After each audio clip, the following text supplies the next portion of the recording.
Assalamualaikum warahmatullahi wabarakatuh. Selamat bergabung kembali di kelas IPS. Pada kesempatan kali ini kita akan membahas tentang perjuangan mempertahankan kemerdekaan. Ya, perjuangan mempertahankan kemerdekaan ada dua cara yang dilakukan oleh rakyat Indonesia, oleh pemerintah Indonesia pada saat itu, yaitu dengan perjuangan bersenjata. Yang pertama perjuangan bersenjata, yang kedua adalah dengan perjuangan diplomasi. Apa itu perjuangan bersenjata, apa itu perjuangan diplomasi akan kita bahas kemudian nanti ya. Oke, namun sebelumnya seperti yang kita kalian sudah pelajari untuk pertemuan sebelumnya tentang proklamasi ya. Pasca proklamasi atau setelah kemerdekaan, Indonesia sudah memiliki berdasarkan sidang PPKI 1, 2, dan 3 ya, yang dilaksanakan pada tanggal 18, 19, dan 22 Agustus tahun 1945 ya. Indonesia sudah mulai membentuk pemerintah yang berdaulat. Seperti yang kalian ketahui ya sebelumnya ya, kalau memang belum tahu, Pak Budi sampaikan di sini. Sebuah negara yang merdeka itu membutuhkan dua hal yang terpenting seperti yang ada di layar ya, de facto ya dan de jure ya. Sekali lagi, de facto dan de jure. Nah, de facto ini apa? De facto ini sebuah negara harus punya satu wilayah ya, jadi tidak boleh ada negara yang tidak memiliki wilayah atau tanah ya yang untuk didiami. Yang kedua adalah rakyat ya. Jadi tidak mungkin sebuah negara punya wilayah tapi nggak ada rakyatnya ya, jadi harus punya rakyat. Dan yang terakhir adalah pemerintah yang berdaulat ya. Ini juga perlu disampaikan ya terkait dengan pemerintah yang berdaulat ya. Jadi sekali lagi, de facto itu adalah wilayah, rakyat, dan pemerintah yang berdaulat. Dan syarat yang selanjutnya untuk bisa diakui secara resmi oleh dunia dalam hal ini ya, atau negara-negara yang lain, butuh yang namanya de jure ya, atau pengakuan dari negara lain ya. Oke, nah negara-negara yang mengakui Indonesia secara de jure ya, bisa kita lihat di sini ya. Ya, ini ketika Indonesia memerdekakan diri, sebelumnya ada seorang syekh ya bernama Muhammad Amin Al-Husaini. Dia seorang mufti besar ya. Kalau di sini mungkin kiai ya atau ustadz yang berasal dari Palestina. Secara terbuka mendukung kemerdekaan Indonesia ya. Ini disampaikan bahkan sebelum era kemerdekaan ya, pada 6 September ya. Nah, demikian juga dengan rakyat Mesir ya. Rakyat Mesir juga turun bahkan demonstrasi ke jalan ya, menuntut atau mengakui kedaulatan pemerintah RI pada tanggal 22 Maret 1946. Nah, dalam sejarah kita, pengakuan de jure inilah yang menjadi pertama, atau Mesir adalah negara pertama yang mengakui Indonesia sebagai negara yang merdeka, Indonesia sebagai negara yang berdaulat. Ya, ini juga menjadi titik poin yang penting ya.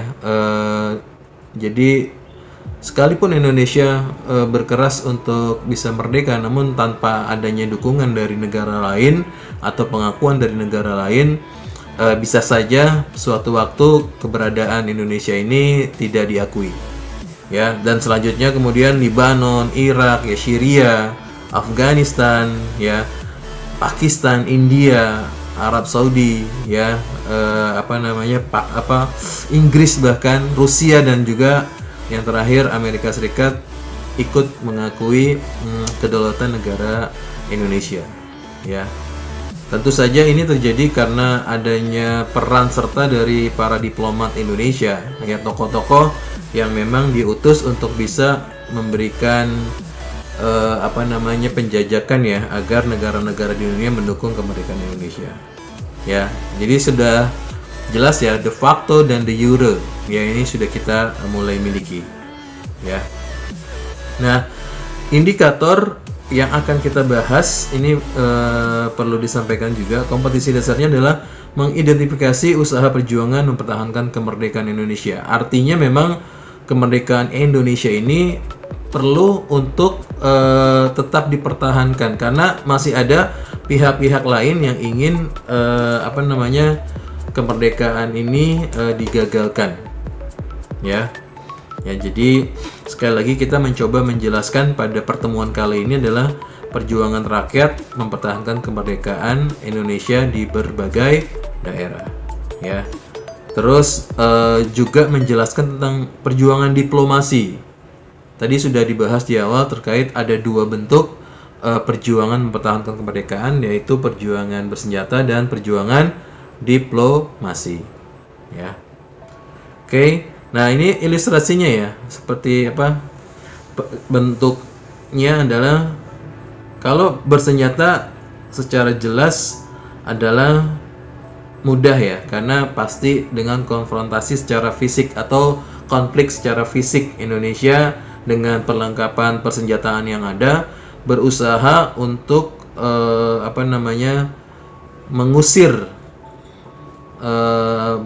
dalam hal ini kolonial ya, Belanda, dan juga nanti ada tentara sekutu ya. Di satu sisi seperti itu, di sisi yang lain adalah perjuangan dengan diplomasi, yaitu dengan membahas di meja-meja perundingan dengan kesepakatan-kesepakatan.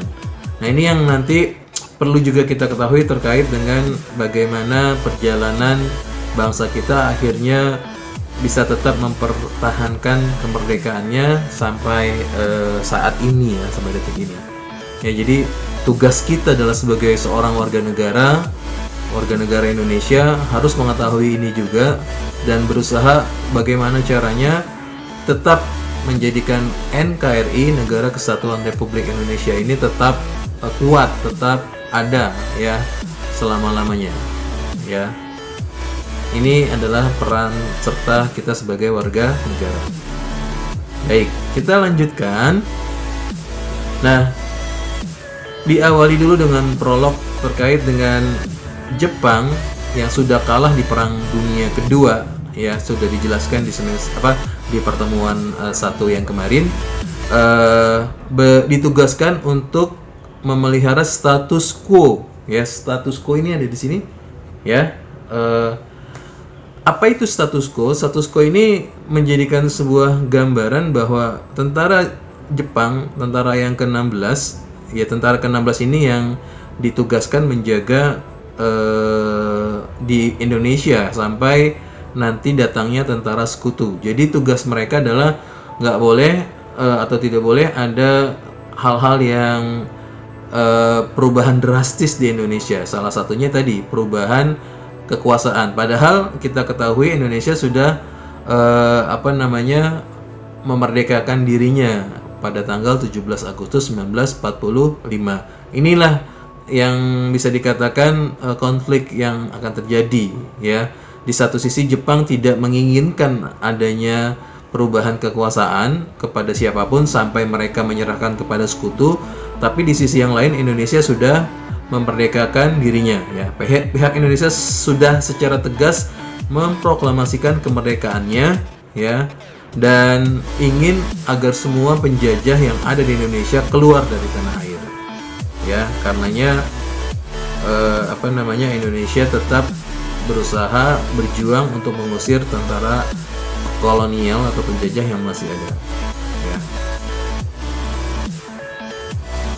Baik, selanjutnya ketika Jepang melakukan politik status quo-nya, Indonesia juga tetap berusaha untuk mempertahankan kemerdekaannya. Konflik yang besar pun mulai terjadi dengan diawali dari kedatangan pasukan sekutu ya. Apa sih pasukan sekutu ini? Nah, pasukan sekutu ini tergabung dalam AFNI, Elite Force Netherlands East Indies ya, di bawah Jenderal Letnan Jenderal Sir Philip Christison. Ya, ini ditugaskan sebetulnya untuk membawa atau mengulangkan tentara-tentara Jepang yang masih ada di Indonesia. Ya, ini bahkan di awal-awal kedatangannya dengan damai, dengan baik, keliling kota saat itu dengan melakukan pawai ya, seperti yang terlihat di gambar ya, naik mobil pick-up-nya. Mungkin saat itu belum ada mobil yang rooftop ya, yang bisa terbuka tengahnya ya.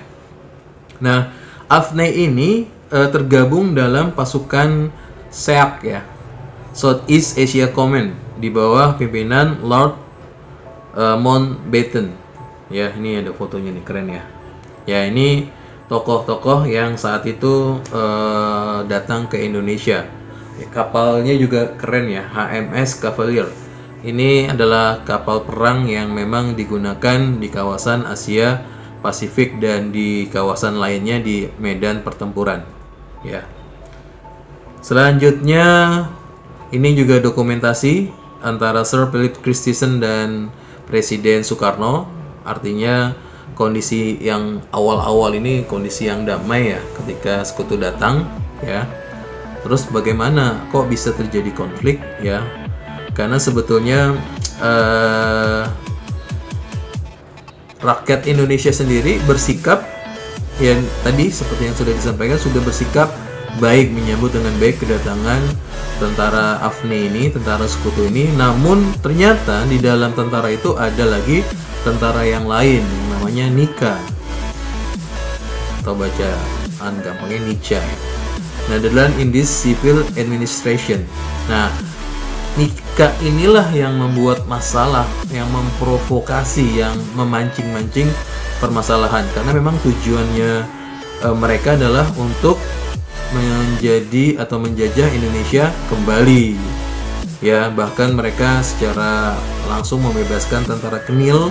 Tentara Kenil ini adalah tentara Belanda ya, tentara bayaran Belanda. Kenapa Belanda memiliki banyak tentara bayaran? Karena memang Belanda itu sebenarnya adalah negara yang kecil, yang jumlah penduduknya juga terbatas. Karenanya mereka ketika melakukan ekspansi kekuasaan atau perluasan wilayah di luar negaranya, jauh dari Eropa ke Indonesia, dengan menggaji tentara-tentara bayaran yang mau bergabung dengan mereka ya.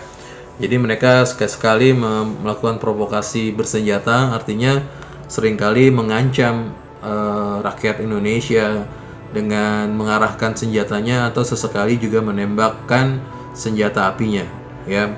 Dan juga yang mungkin paling menyebalkan bagi rakyat Indonesia adalah mengibarkan bendera Belanda di tempat-tempat yang mereka kuasai ya. Ya, inilah yang menyebabkan terjadinya konflik antara Indonesia dan Belanda ketika itu ya, karena mereka melakukan teror, mereka melakukan mengganggu keamanan ya. Oke, kita lanjutkan lagi dulu.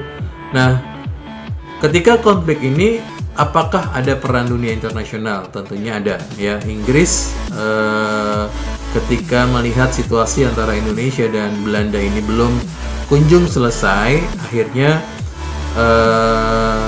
mengirim diplomatnya ya, Sir Archibald Clark Kerr ya, mengundang pihak Indonesia di perjuangan diplomasi yang pertama. Nah, ini yang dimaksud dengan diplomasi ya, di Hoge Veluwe ini di Belanda ya. Namun sayangnya perundingan ini tidak menghasilkan apa-apa, dead end, jalan buntu ya, karena masing-masing pihak tidak mendapatkan keinginan yang sesuai dengan kepentingan masing-masing ya. Akhirnya Lord Kilburn ya menengahi dan berhasil mempertemukan Indonesia dengan Belanda dalam perundingan Linggarjati. Ada juga yang disebut Linggajati ya, tidak ada R-nya. Oke, itu masalah penyebutan nama saja, tapi secara resmi karena dilaksanakannya di daerah Linggarjati Kuningan ya. Jadi kalau kamu sedang jalan-jalan atau pulang kampung yang rumahnya area sana atau melewati daerah sana, mungkin bisa meluangkan waktunya untuk berkunjung ke museumnya di sana, ya. Perundingan Linggarjati. Apa hasilnya? Walaupun ada poin-poin yang disepakati dari perundingan ini, namun lagi-lagi Belanda melakukan aksi tidak baiknya ya, atau liciknya sepanjang mereka berada di Indonesia, ya, kurang lebih 350 tahun. Banyak sekali politik-politik atau strategi Belanda yang licik ya, seperti politik divide et impera ya, atau adu domba ini juga dilakukan. Nah, saat itu dalam kondisi perundingan yang seharusnya damai, yang seharusnya gencetan senjata, Belanda malah melancarkan agresi militer yang pertama di Indonesia. Ya, apa itu agresi militer? Jadi agresi militer melakukan kegiatan militer atau berusaha menguasai wilayah Indonesia dengan kekuatan militer secara besar-besaran. Ya, padahal sedang dalam kondisi gencatan senjata sesuai dengan perundingan Linggarjati. Ya. Nah, setelah agresi militer 1 ini, atau kita sebut Agmil 1 gitu ya, agresi militer 1, untuk menengahi permasalahan kembali dibentuklah Komisi 3 Negara. Ya, kita singkat KTN. Ya. Di sini pada tanggal 31 Juli 1947, diulangi, pada tanggal 31 Juli 1947, India dan Australia meminta Dewan Keamanan PBB agar Belanda Indonesia mengadakan gencatan senjata. Karena secara tidak langsung pertempuran atau konflik antara Indonesia dan Belanda ini mempengaruhi kawasan di sekitarnya. Karenanya negara-negara tetangga juga meminta diselesaikannya masalah terkait Indonesia dan Belanda ini, ya. Jadi dibentuklah Komisi Jasa Baik, ya, yang disebut dengan KTN, ya, ini Komisi 3 Negara, ya, KTN, ya. Oke. Terus apa tindak lanjut dari KTN ini? Karena KTN ini pada prinsipnya adalah seperti yang ada di sini ya, gambarannya di negara-negara ini. Amerika sebagai penengah, ya, Indonesia sendiri tidak langsung bertemu dengan Belanda, melainkan dengan perwakilan. Indonesia dibantu oleh Australia, sedangkan Belanda dibantu oleh Belgia, ya. Itulah kenapa disebut Komisi 3 Negara. Ada perwakilan dari negara-negara yang dipercaya oleh Indonesia, ya, dalam hal ini Australia, dan Belanda dalam hal ini mempercayai Belgia untuk mewakili mereka, ya. Nah, setelah pertemuan ini ditemukanlah dilaksanakanlah perjanjian berikutnya yang namanya Perjanjian Renville, ya. Perjanjian Renville nih, seperti itu. Kenapa namanya Perjanjian Renville? Karena dilaksanakannya di atas kapal besar yang namanya USS Renville milik Amerika Serikat pastinya, ya. Kenapa dilaksanakan di sana? Karena saat itu Belanda menginginkan sebetulnya pertemuannya di wilayah yang dikuasai oleh Belanda. Tentu saja Indonesia menolak, ya, kalau mau di wilayah yang dikuasai oleh Indonesia, ya.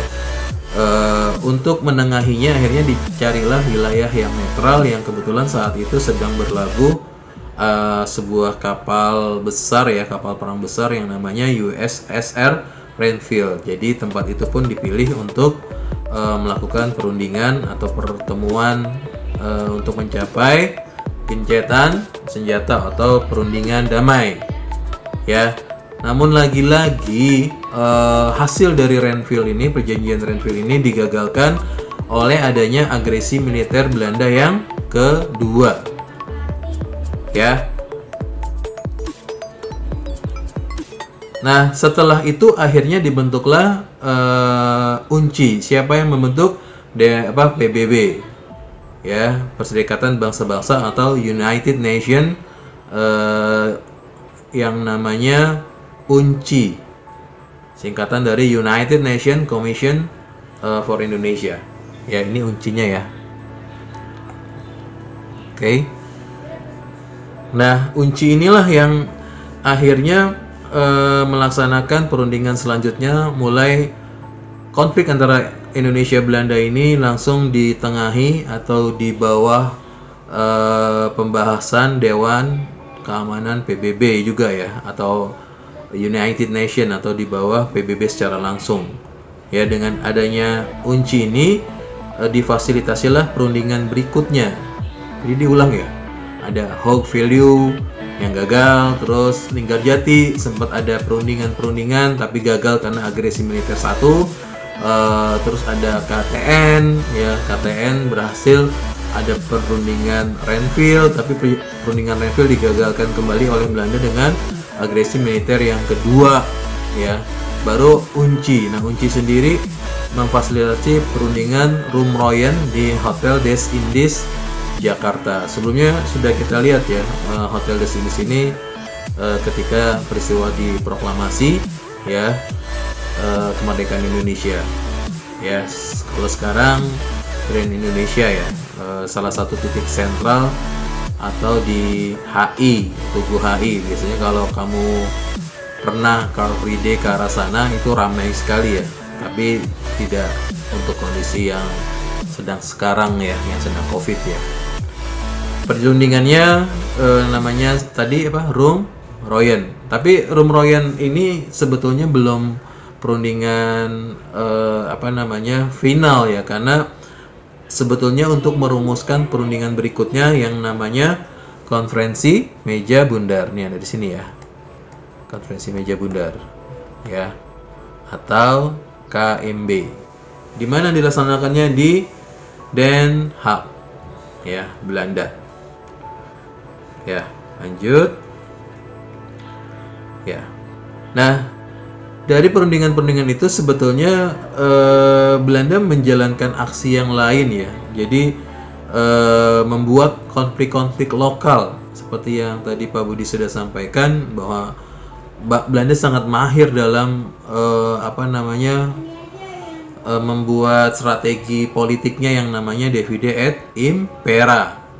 Ya, jadi ini ada beberapa negara di wilayah Indonesia yang dibentuk ya, ibaratnya itu, atau diistilahkan dengan nama negara boneka.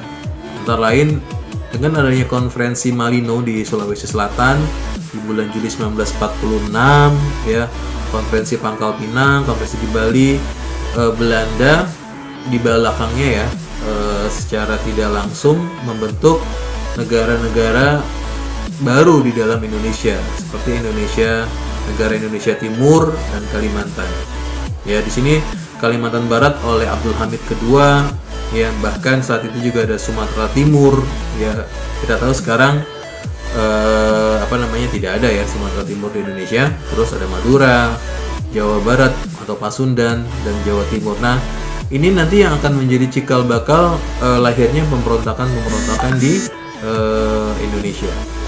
Ya, dan aksi mereka ini akhirnya mereka menggabungkan dirinya dalam nama atau menjadi negara federal ya, BFO, Binnenkomst voor Federal Overleg ya, di bawah pimpinan dari Van Mook ya. Ini runutan sejarahnya ya, politik adu domba dan sebagainya. Oke, selanjutnya ini mengenali istilah saja. Ada di situ ada apa? Ada SEAC ya, terus ada BFO, ada AFNI, UNCI, dan NICA. Mau bisa lihat ya di layar. SEAC itu tadi sudah dijelaskan, pasukan sekutu di bawah Komando Asia Tengah ya. Terus BFO lembaga-lembaga federal ya, atau tadi negara-negara serikat yang ada di Indonesia ya, ada AFNI, UNCI, dan NICA. Oke, lanjut. Nah, ini adalah alur kronologinya ya. Jadi yang pertama tadi udah disampaikan, yang pertama satu ya adalah Hague Value, yang kedua ini, terus ada Akmil gagal, terus ada KTN ada Renville, ya. Ada lagi dijalankan agresi militer yang kedua, ya. Terus ada Unci, Romroyen, akhirnya yang terakhir KMB, sampai secara resmi nanti Indonesia diakui kedaulatannya di yang ke-10 ini ya, di perundingan New York. Ya, ini adalah tokoh-tokohnya. Kamu bisa lihat ya, tokoh-tokoh yang berperan di dalamnya. Ya, Indonesia dan Belanda. Ya, silahkan dilihat di sini ya.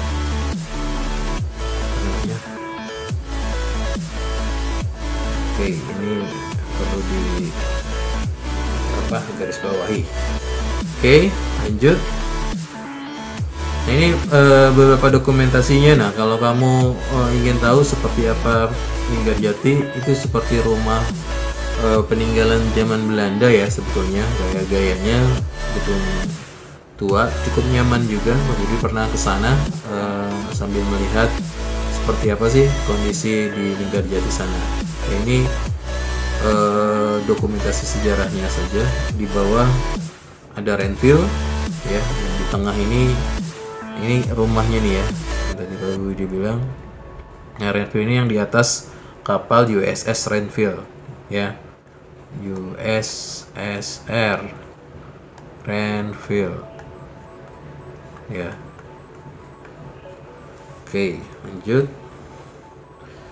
Nah, ini tokoh-tokoh yang berjasa juga selama perjuangan mempertahankan kemerdekaan. Kita tahu seorang Jenderal Sudirman yang sepak terjangnya mampu menghidupkan tentara Indonesia ya, sampai Indonesia tetap eksis, tetap padahal saat itu kondisi kesehatannya sedang tidak memungkinkan, apalagi dia menggunakan strategi long march ya. Ini luar biasa, ini dari Jawa Barat bahkan, atau dari Jakarta ke Jawa Tengah ya, melakukan jalan kaki ya. Ini adalah pejuang-pejuang yang ada di negara kita. Ini bukti sejarah pelantikan TNI ya, dari Presiden Soekarno ke Jenderal Besar Sudirman.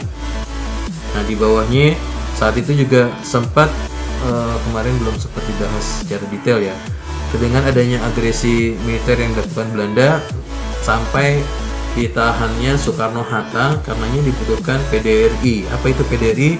Pemerintah Darurat Republik Indonesia, yang saat itu terjadi di terlaksanakan di Sumatera Barat ya. Bahkan bisa dikatakan kondisi saat itu presiden yang kedua bukan Soeharto ya, tapi malah Safruddin Prawirana yang saat itu menjalankan fungsi kenegaraan ketika Soekarno dan Hatta sedang dalam tahanan oleh Belanda ya. Oke. Nah, ini adalah wilayah yang Indonesia kuasai ya, hasil dari perundingan Linggarjati yang warna hijau ini nih. Ini yang warna hijau ya. Sedangkan yang warna putih ya, ini yang warna putih-putih ini masih dikuasai oleh Belanda ya. Ini berdasarkan, jadi Indonesia hanya terdiri dari wilayah Jawa dan Sumatera.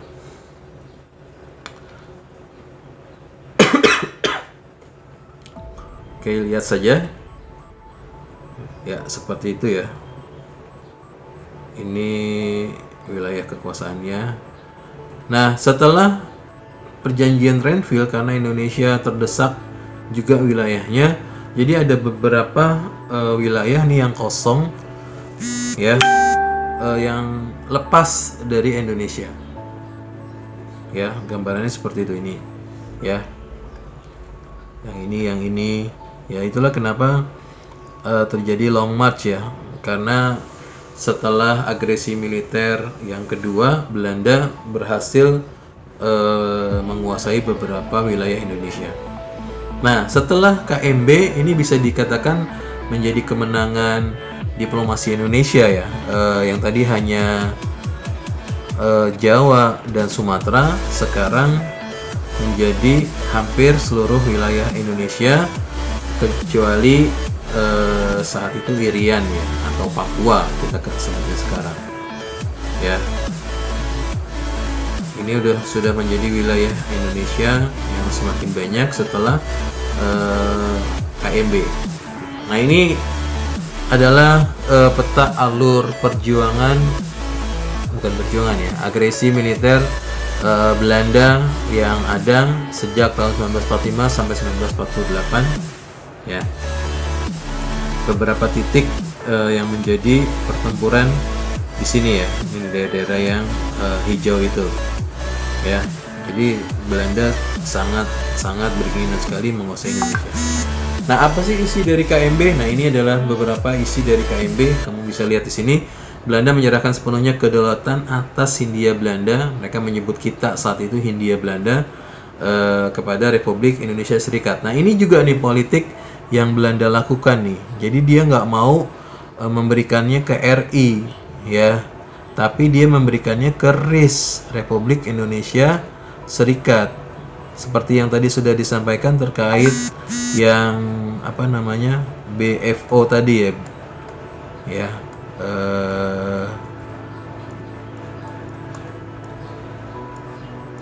Jadi dia berharap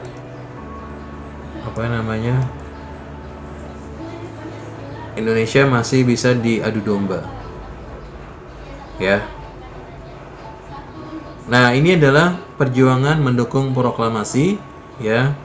Pak Budi hanya berikan judulnya karena minggu depan Pak Budi berharap kalian bisa membuat kelompok ya, masing-masing membuat materi presentasi. Kita akan presentasi atau kita akan melihat presentasi kalian masing-masing regu ya. Boleh perjuangan bersenjatanya satu kelompok Bandung Lautan Api ya, terus pertempuran Ambarawa, insiden bendera di Hotel Yamato, terus peristiwa 10 November 1945, dukungan rakyat terhadap rakyat Surabaya, dan pertempuran Medan Area ya. Ini yang akan menjadi tugas kelompok ya untuk minggu depan. Nah, inilah yang pada akhirnya kenapa sih Belanda pada akhirnya bisa pergi dari Indonesia, karena dengan adanya kesiapan Indonesia, mobilisasi atau usaha yang dilakukan secara komprehensif ya, secara bertahap dengan peran Jenderal Sudirman ya, Soeharto dan tokoh-tokoh yang lainnya, Indonesia siap menghadapi agresi militer 1 dan 2 ya. Sekalipun saat itu ibu kota negaranya sudah dikuasai oleh Belanda ya, seperti yang terjadi di serangan umum 1 Maret 1949. Dan juga yang memberatkan Belanda adalah adanya tekanan dunia internasional terhadap aksi militer yang dilakukan oleh Belanda saat itu ya. Oke. Nah, social projectnya adalah kalian bisa nanti membuat produk ya. Jadi pilih tokoh ya yang berperan di dalam masa kemerdekaan dan masa perjuangan diplomasi. Kemudian kamu membuat seperti kartu tokoh ya. Oke. Terima kasih. Alhamdulillah, sampai ketemu lagi di minggu depan. Assalamualaikum warahmatullahi wabarakatuh.